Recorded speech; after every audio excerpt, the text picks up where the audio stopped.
U.S. basketball teams are making their case for a bid into the NCAA tournament. And UNCG says they deserve a spot, too.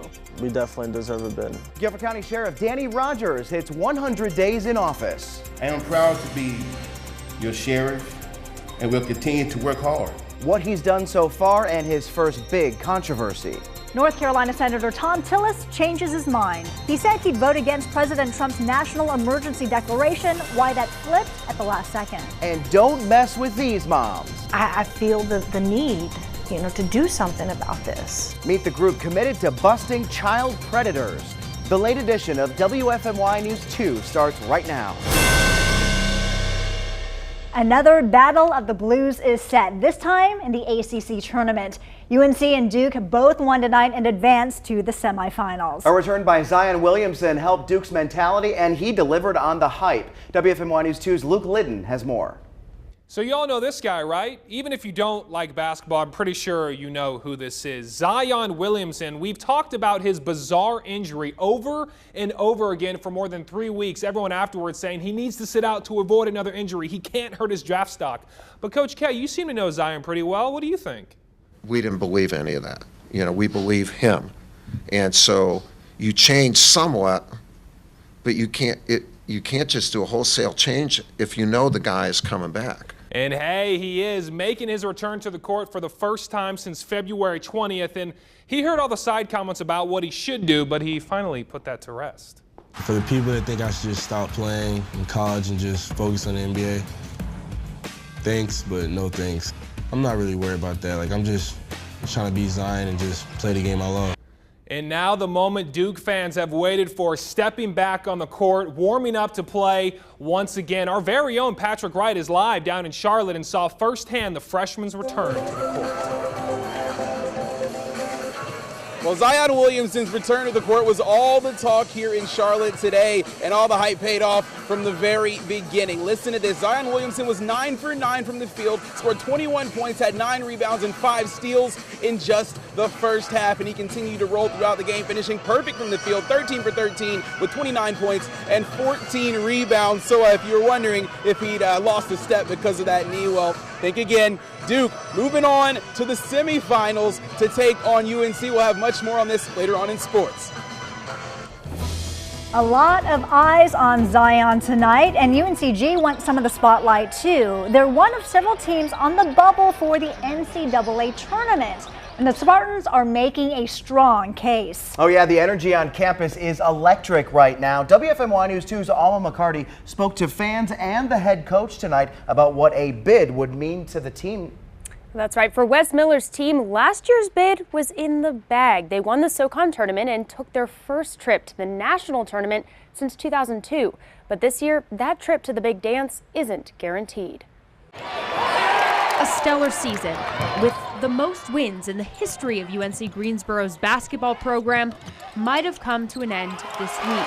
They lost to Wofford in the SoCon tournament. And we were so close and just couldn't get over the hump. And so I think we've been really down about that the last couple days, just the missed opportunity. But head coach Wes Miller isn't dwelling on that. Instead, his team is looking ahead for a chance to play in the NCAA tournament. We are in contention for an at-large bid in the first time in the history of this program.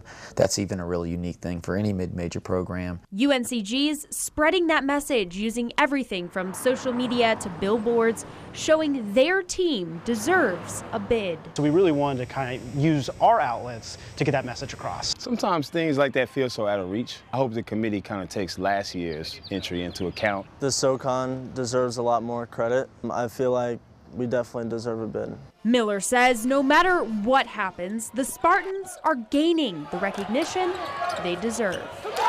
Whether or not we get selected on Sunday, we're in the national discussion, and that's because of the things that they've done this year throughout the season. Well, it's definitely going to be a nerve-wracking couple of days before Selection Sunday. No doubt this team is still hungry for another chance to compete in the NCAA tournament. Alma, thank you. And it's not just the team and the fans making a case for UNCG. The Spartans have the numbers to back it up. Yeah, Luke, they've been posting their stats all over social media. So how do they stack up against the competition? Yeah, I got to hand it to them. UNCG is definitely making a good case. So to put it simply, the NCAA tournament has 68 teams, 32 winners of conference tournaments, and 36 others it invites. So although the Spartans did lose in the conference final, they're hoping they can be the first ever team in the SoCon to get an at-large bid. So the numbers, they seem pretty convincing. And at that, the Spartans are just one of 10 teams in the entire NCAA with no bad losses. That basically means when they're supposed to win, they did exactly that, and not every team can say that. Only 10 actually in the entire country. Ohio State, they've effectively 4 bad losses, NC State 2, so you can really look at it 10, 15, 20 other ways, but it ultimately comes down to the NCAA committee and what they decide, and hopefully UNCG is on that list. Well, they had a really great season, so we're hoping for their name called on Sunday. Fingers crossed. All right, thanks a lot, Luke. Congressman Mark Walker wants student athletes to be able to benefit from their fame. He introduced a bill today allowing student athletes to profit off their image, selling signed jerseys, photos, even signing deals with apparel companies. He says the athletes generate revenue for schools, so they should be able to protect their image. It's too early to tell whether it'll pass. It was a gorgeous warm day today, but Tim, tomorrow we could see some storms. Yeah, I really do think we got to pay attention tomorrow. I want you to be weather aware between 12 and 6. Here's why. Showing you this cold front out to the west brought some severe weather to places like Alabama and really a large line of the eastern United States. Just some showers tonight, no big deal. We'll stay mainly cloudy for tomorrow morning. And again, a shower is possible earlier in the day. That's not going to be a problem. But once we get afternoon, see right here, very scattered, isolated storms. But any storm that pops up tomorrow, it might have the potential to turn stronger, or even maybe a little bit on the severe side. We're talking about a damaging wind concern. That's what I'll be tracking for you tomorrow on radar. Have your phone alerts turned on, and we'll let you know if there's anything to worry about. We'll talk more about the storm details and about the cold weather headed our way next. Developing now, police say several people are dead after shootings at 2 mosques in New Zealand. Police there say one person is in custody. They urged people nearby to stay inside as they responded. A witness says the gunman went from room to room shooting people for 20 minutes. A cricket team tweeted saying they were safe inside. The situation is still developing. We'll update our website and app with new information. A somber night in Greensboro. Family, friends, and teammates all gathered at Page High School to remember Sincere Davis. They took to the field where Davis scored many touchdowns for the school's football team. The 18-year-old died in the hospital on Tuesday, about a week after he was shot. The search continues for the suspect. Meantime, we spoke to some of the people closest to him about his impact. He's my best friend, man. Like, his personality light up a whole room. His smile always making other people laugh. Great talker, talk to anybody, make everybody feel welcome. Students plan to paint Davis's number 26 on the rock in front of the high school in his memory. Guilford County Sheriff Danny Rogers is celebrating 100 days in office, but he says he's just getting started.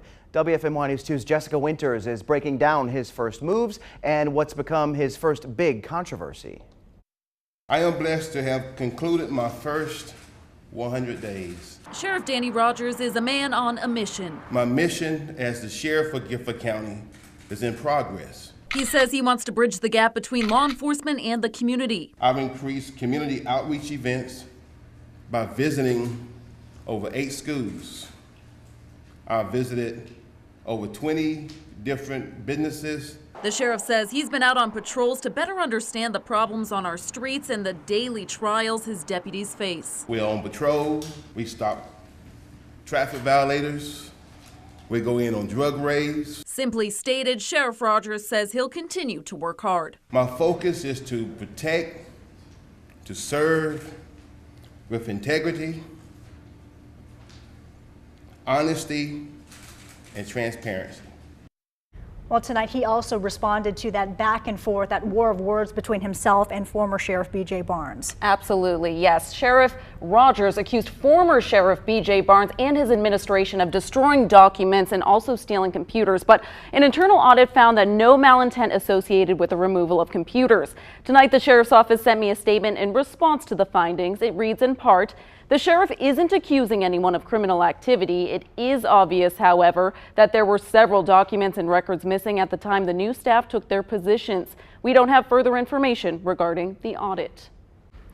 Some state lawmakers want to force sheriffs to cooperate with ICE. They introduced a bill today that would do it.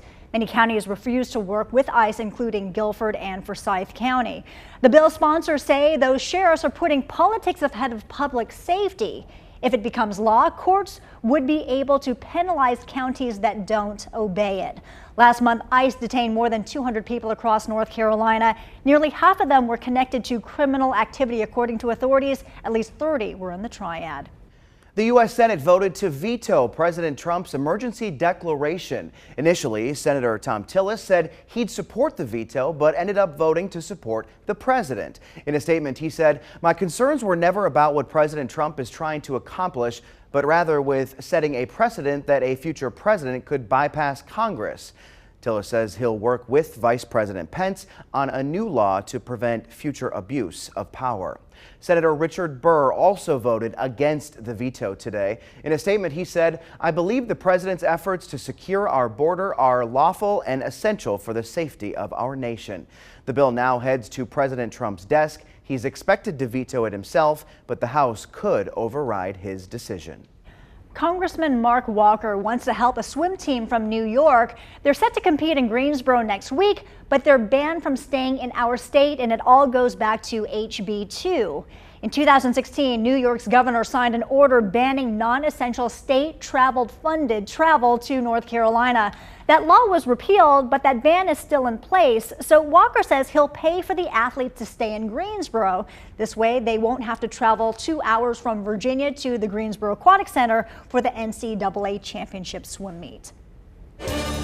You sent him your encouraging words and prayers, and he was certainly impacted by them. We told you last week that Jeopardy host Alex Trebek has stage 4 pancreatic cancer. He revealed the news in a very personal video. He received an outpouring of support, and it was tremendous. And tonight, he responded with gratitude. I am thankful for the kind words, the prayers, and the advice you have offered. And I'm extremely touched by the warmth you have expressed in your comments to me. I'm a lucky guy. Trebek says he will continue to work. The 78-year-old has been the host of Jeopardy since 1984. These moms are not messing around. They're shaming child predators online. What law enforcement thinks about the vigilante group.